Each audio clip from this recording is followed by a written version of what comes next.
वालिद, पड़ोस की लड़की को देखो क्लास में अव्वल आई है। पप्पू, और कितना देखूं, उसे देख देख कर तो फेल हुआ हूँ।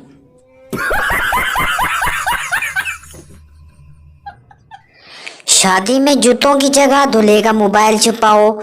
5,000 क्या 50,000 भी देगा। सोच बदलो, आमदनी बढ़ाओ।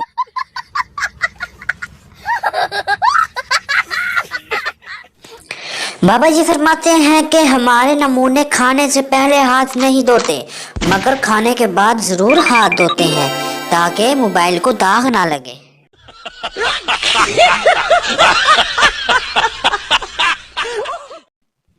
बचपन में सबसे ज्यादा उदासी तब होती है जब अम्मी कहती है, चलो मेहमान जो पैसे देकर गए हैं वो मुझे दो, शाबाश।